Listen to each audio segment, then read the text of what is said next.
त्यांना खूप कमी समजतोय आपण. असं आपल्याला वाटतं की हे जेनझी सिरियस नाही आहे, यांना पॉलिटिक्स समजत नाही किंवा यांच्यात ते विचार करायची शक्ती नाही आहे.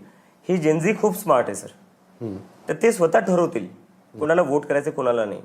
नाही म्हणजे तुम्ही पॉलिटिकल स्टँड काही घेणार नाही, एकही पॉलिटिकल स्टँड तुम्ही घेणार नाही. तेव्हा इलेक्शन आल्यावर बघू तेव्हा काय मुद्दे असतील काय असतील. कारण की आता जो मुद्दा आहे SIRचा किंवा वोट डिलिशनचा तो खूप मोठा मुद्दा आहे. तुम्ही म्हणजे तो तुमचा ऑप्शन ओपन आहे.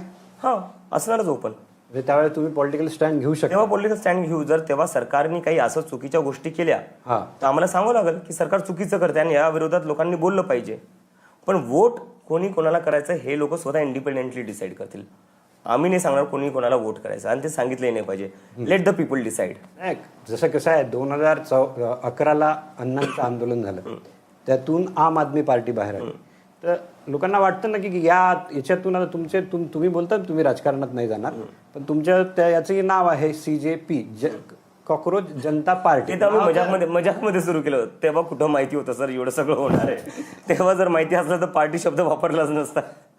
कसं समजा 15 मेला सूर्यकांत आणि मी USA मध्ये बसलेलो होतो. हा, त्या दिवशी कसं डोक्यात आलं की अशी म्हणजे तुम्ही 16 मेला की 17 मेला 16 मेला तुम्ही पेज सुरू केलं आहे ना ते कॉकरोच जनता पार्टी. काय क्लिक झालं की मी अशी पार्टी तयार नाही सर, तुम्ही मला माझे जर तुम्ही जुने ट्विट्स पाहिले असतील ना सर, तर मी पॉलिटिकल सटायर खूप करायचो. पॉलिटिकल कॉमेंट्री, पॉलिटिकल सटायर मी ट्विटरवर माझ्या खूप करायचो. तर ही काय पहिल्यांदा नव्हतं की जेव्हा मी पॉलिटिकल सटायर केलेलं आहे.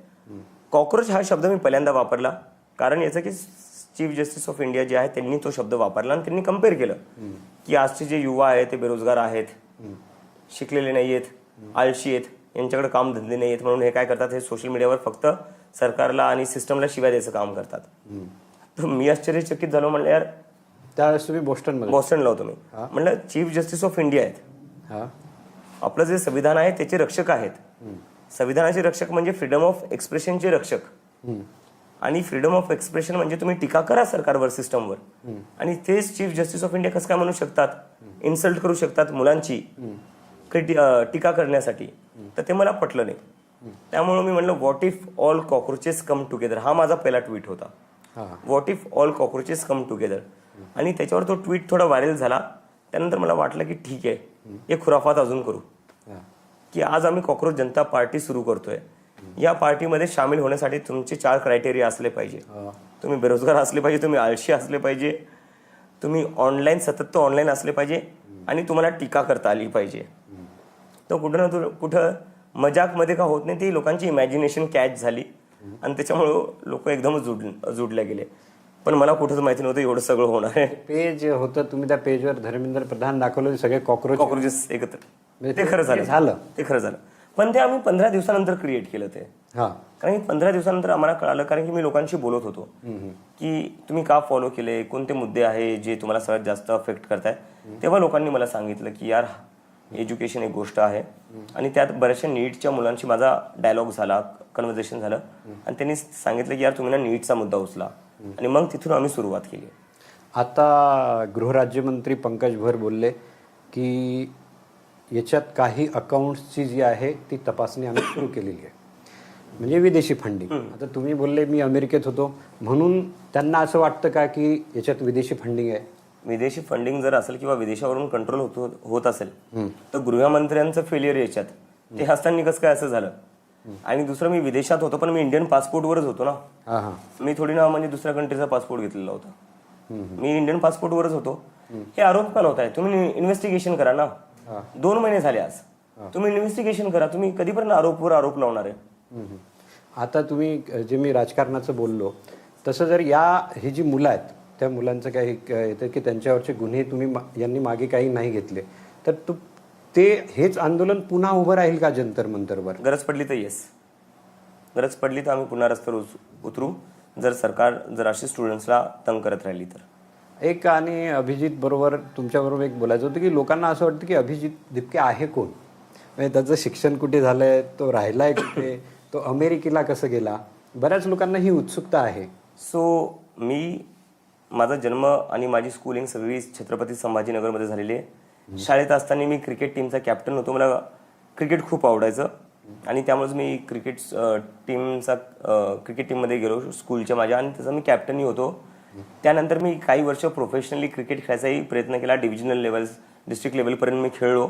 अच्छा. आणि पण तेच जसं प्रत्येक घरचे म्हणतात मिडल क्लास की प्रत्येक मुलगा तेंडुलकर नसतो होत, तसे माझ्या घरचे मला बोलले की प्रत्येक मुलगा तेंडुलकर नसतो होत, शिक्षणाचं बघ, तिथूनच आपलं घर पुढे जाईल आणि तिथूनच तू काही कमवशील ज्याच्याने तुझं घर, तुझी लाईफ स्टेबल होईल. तर मग शिक्षणाकडे पाहिलं. मग पुण्यात गेलो शिकायला. पुण्यात माझं शिक्षण झालं. पुण्यात गेले होते? पुण्यात माझं शिक्षण झालं. अंडर ग्रॅज्युएशन माझं पुण्यात झालं. त्यानंतर त्याच दरम्यान मला एक इंटर्नशिपची ऑफर दिसली आम आदमी पार्टीकडून.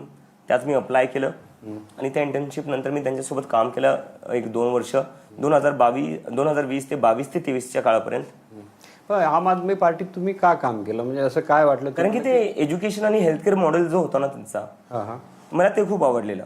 की मला असं वाटलं, दिल्लीचा जो मॉडेल होता, कारण की तेव्हा मी पाहिलं की ज्या सरकारी शाळा त्यांनी बनवल्या होत्या खूप चांगल्या होत्या आणि जाती धर्माचं राजकारण न करता शिक्षण आणि हेल्थकेअरवर राजकारण होतं. ते मला आयडिया खूप आवडली मला ती. त्यामुळे वाटलं नाही यार इथं काहीतरी आपण केलं पाहिजे. आणि मग दिल्लीत मी 2-3 वर्ष काम केलं. पण त्यानंतर एक असं झालं की यार पैसे तर तेवढे भेटत नाही मला, माझं घर काही चालणार नाही यातून. मग कुठे ना कुठे वाटलं की it's time to take the next step. आणि काय ना सर, औरंगाबादमध्ये वाढलो. औरंगाबादमध्ये वाढताना नेहमी असं वाटलं की आपलं फ्युचर काय असणार आहे, कंपनीमध्ये जॉब करणं. कारण की औरंगाबादमध्ये जेवढे मुलं शिकतात, आमची स्वप्न खूप छोटी असतात सर. जे मुलं मुंबई आणि दिल्लीमध्ये वाढतात किंवा पुण्यामध्ये वाढतात त्यांची स्वप्न मोठी असतात. पण औरंगाबादमध्ये वाढणारे, आताच मला माहिती नाही, पण मी आता जवळपास 10 वर्ष झाले ना त्या गोष्टीला. 10 वर्षाच्या आधीचं औरंगाबाद जे होतं ते खूप वेगळं होतं. जास्तीत जास्त काय इंजिनियर होशील, डॉक्टर होशील, त्यापेक्षा मोठी स्वप्न नव्हती. आणि माझी तीच स्वप्न की जास्तीत जास्त काय इंजिनिअरिंग किंवा डॉक्टर. म्हणजे आम आदमी पार्टी कशासाठी सोडली की तिथे? नाही, मी त्याच्यावरच येतोय. तर लहानपणी औरंगाबादच्या मुलांची स्वप्न काही मोठी नव्हती तेवढी तेव्हा, तशी माझी काही मोठी स्वप्न नव्हती. पण पुण्याला गेल्यावर एक एक्सपोजर भेटलं मला. तिथून मला कळलं की नाही यार अजून थोडं वरती एम आपण करू शकतो. मग तिथून मी आम आदमी पार्टीसाठीच्या इंटर्नशिपसाठी अप्लाय केला. मी तर कधी औरंगाबादमध्ये असताना मी आयुष्यात विचार नव्हता केला मी दिल्लीला कधी जाईल. पण पुण्यात गेल्यावर मला वाटलं नाही यार दिल्लीला जाऊ शकतो आपण. दिल्लीला गेलो, तिथं काम केलं. तिथं काम करताना बरेचसे माझे मित्र असे बनले जे बाहेरून शिकून आलेले होते किंवा बाहेर शिकायला जाणार होते विदेशात. तर मग असं वाटलं यार हे लोक जाऊ शकतात तर मीही जाऊ शकतो. ते एक्सपोजर भेटण्याचा डिफरन्स असतो ना सर. औरंगाबादमध्ये राहिलं असतं ते एक्सपोजर मला कधी भेटलं नसतं आणि मला कधी आयुष्यात वाटलं नसतं की मी दिल्लीला जाऊ शकतो किंवा दिल्लीवरनं USA जाऊ शकतो. सो USA मग दिल्लीला गेल्यावर मला असं वाटलं की नाही यार हे लोक जाऊ शकतात तर मी का नाही जाऊ शकत. तर मग त्यानंतर एक तर पैसे जास्त भेटत नव्हते, पेमेंट जास्त नव्हती.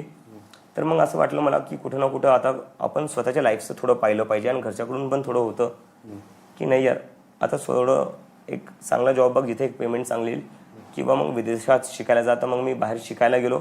स्कॉलरशिप भेटली मला बॉस्टन युनिव्हर्सिटीकडून. थोडंफार लोन पण काढावं लागलं आणि त्यावर मग मी बॉस्टन युनिव्हर्सिटीमध्ये शिकायला गेलो आणि 2 वर्ष मी USA होतो.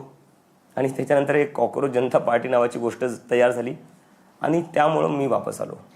आता आम आदमी पार्टीशी काही संबंध नाही? काही संबंध नाही. तुमच्या कॉकरोच जनता पार्टीचाही काही संबंध नाही? काही संबंध नाही. माझे खूप मित्र आहेत आम आदमी पार्टीमध्ये, त्या मित्रांशी मी कॉन्टॅक्टमध्ये आहे. पण माझा बाकी पार्टीमध्ये काही संबंध नाही. ते 2022 नंतर संपलो. आता एक सुजात आंबेडकरांनी एक आरोप लावला तुमच्यावर की तुम्ही RSSचे, म्हणजे लोकांना असं वाटतं की यांच्या मागे कोणीतरी आहे. या सगळ्या एकटा अभिजित दीपके काही करू शकत नाही असंच सगळ्यांना वाटतं. या सगळ्या लोकांना मला म्हणायचं तुम्ही एकत्र बसा, तुम्ही ठरवा माझ्या मागे कोण आहे, मी कोणाची बी टीम आहे.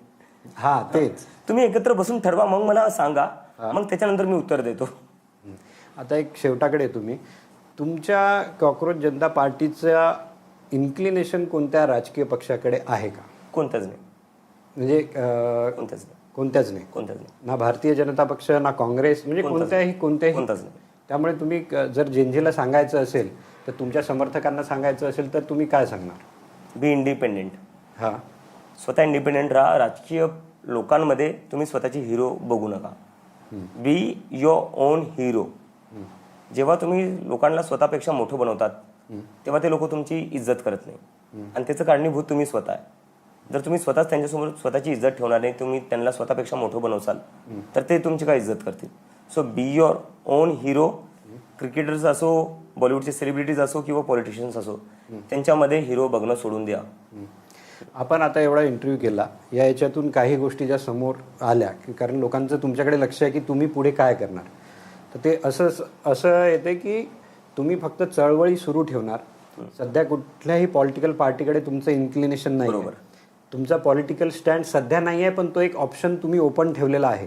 बरोबर ना? येस. की तो ऑप्शन तुम्ही आता 29 साठी आता युपीचेही 27ला युपीचेही निवडणुका आहेत, तर तो एक अभिजित दिपकेने ऑप्शन ओपन ठेवला आहे की ते पॉलिटिकल